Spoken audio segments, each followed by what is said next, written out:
Na dança do tempo, a vida começa no sopro suave de um primeiro choro. Aos poucos, descobrimos o mundo, ensaiando passos incertos que nos levam adiante. Crescemos, florescemos na juventude como manhãs cheias de promessas e nos lançamos nos caminhos do amor, construindo laços, formando famílias. O tempo segue seu curso e com ele vamos nos transformando. Os cabelos ganham fios de prata, o corpo desacelera, mas o coração guarda histórias. E então, no último suspiro, fechamos os olhos como quem entrega ao vento tudo o que viveu. Assim é a vida, um ciclo que começa, cresce, amadurece e com doçura ou silêncio se despede. Memórias Esquecidas não é apenas um relato sobre a falta de cuidado com o patrimônio funerário, mas é uma reflexão sobre a desvalorização da história e como isso pode interferir no futuro.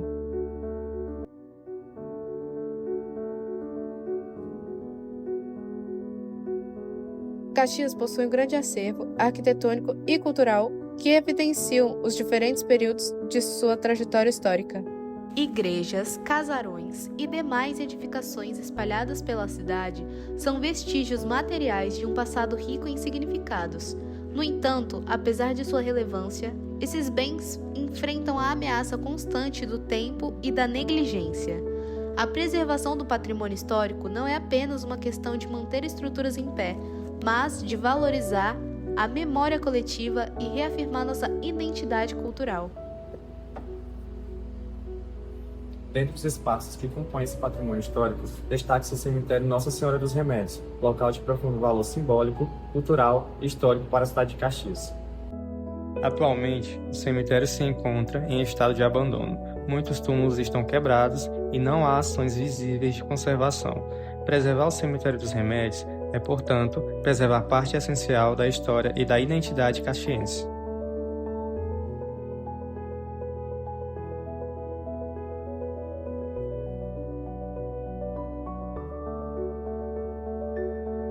Inicialmente, o cemitério Nossa Senhora dos Remédios foi criado para o sepultamento de pessoas que participavam do clero da igreja Nossa Senhora dos Remédios e, consequentemente, os seus fiéis. Por isso que dentro da capela do cemitério nós encontramos alguns túmulos de padres, freiras e até próximo também encontramos pessoas importantes que frequentavam a igreja Nossa Senhora dos Remédios.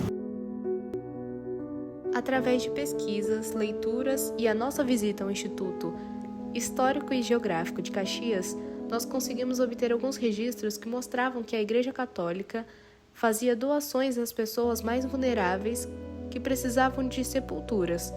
Além disso, também achamos relatos de que as pessoas que frequentavam a Igreja Nossa Senhora dos Remédios, que eram mais abastadas, também faziam essas doações para pessoas de baixa renda.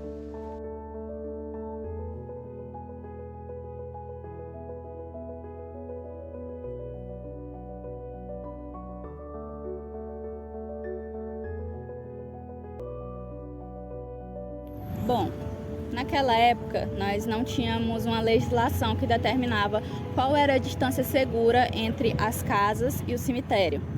Então, as casas foram construídas realmente muito próximas àquele local, o que é um tanto quanto perigoso se a gente for parar para analisar que dentro do cemitério há muitos focos de água parada, principalmente em cima dos túmulos, aqueles túmulos que tem lajotas e cerâmica por cima, são os principais acumuladores de água parada. Isso pode trazer doenças como a dengue, a febre amarela, entre outras doenças.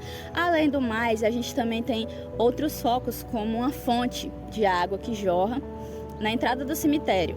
Essa fonte jorra água dia e noite e há muita chance daquela água estar extremamente contaminada, assim como todo o lençol freático ao redor e embaixo do cemitério. A probabilidade de aquele local estar contaminado é muito grande por conta do necrochorume.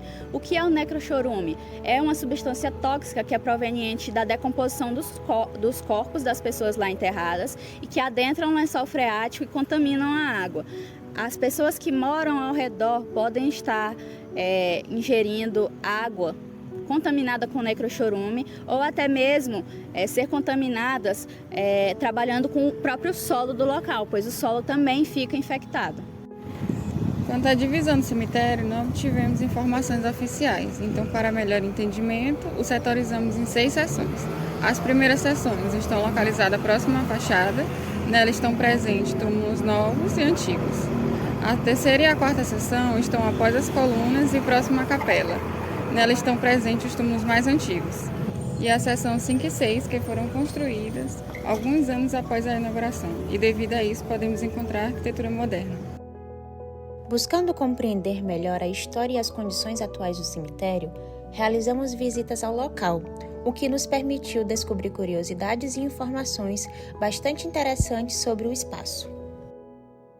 A capela do cemitério foi construída em estilo colonial tardio e ela é uma das poucas estruturas que se mantém praticamente original desde a sua construção, principalmente por conta do pouco uso ao longo dos anos. Na fachada encontra-se um frontão em formato semicurvo com um óculo central e nas laterais há pináculos em forma piramidal, que são elementos bem característicos desse período. O acesso é feito por 3 portas, a principal com verga em arco pleno, que leva à nave, e 2 portas laterais, em arco abatido, que dão acesso às sacristias. A planta é retangular, com cobertura em 4 águas, sendo 2 cobrindo a nave, que é conjugada à capela-mor, e as outras 2 cobrem as sacristias laterais. Toda a estrutura do telhado é de madeira, coberta por telhas de barro, e tanto as esquadrias pintadas de cinza quanto as paredes caiadas mantêm aquele aspecto bem tradicional das construções da época. Quanto à arquitetura, podemos observar pináculos na fachada, arquitetura colonial na capela e também arquitetura gótica, arte tumular e azulejos portugueses nos túmulos mais antigos.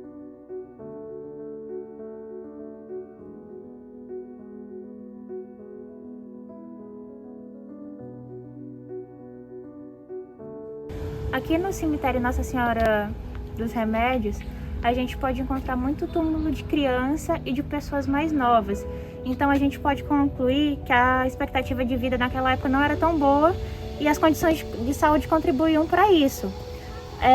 Aqui, por exemplo, são túmulos de criança com menos de 2 anos.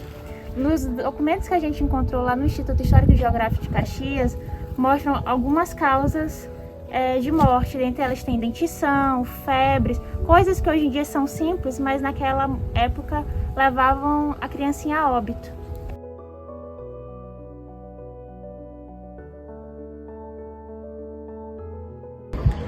Bom, pessoal, outro problema que a gente encontrou aqui também no cemitério foi em relação a alguns túmulos não terem identificação. A gente pode observar nesse daqui também. E eles também, quando a gente pode ver, eles são bem próximos da capela, porque eles acreditavam que quanto mais próximo da capela, eles tinham mais proximidade com Deus. No cemitério está presente grandes nomes importantes, como Aderico Silva, sua esposa Dini Silva, Carvalho Júnior e Odolfo Aires Medeiros. Esse documentário foi gravado em março e abril de 2025. Devido a isso, nas imagens vocês podem notar que não havia manutenção há muito tempo. Além disso, o local também transmite muita insegurança para os frequentadores e já sofreu com vandalismo, fazendo com que as estátuas presentes no cemitério fossem levadas para outros locais, como a Academia Caxiense de Letras e o Museu da Balaiada. Enquanto não entendermos que a preservação do nosso patrimônio é fundamental para não esquecermos o passado, parte da nossa história será apenas uma memória esquecida.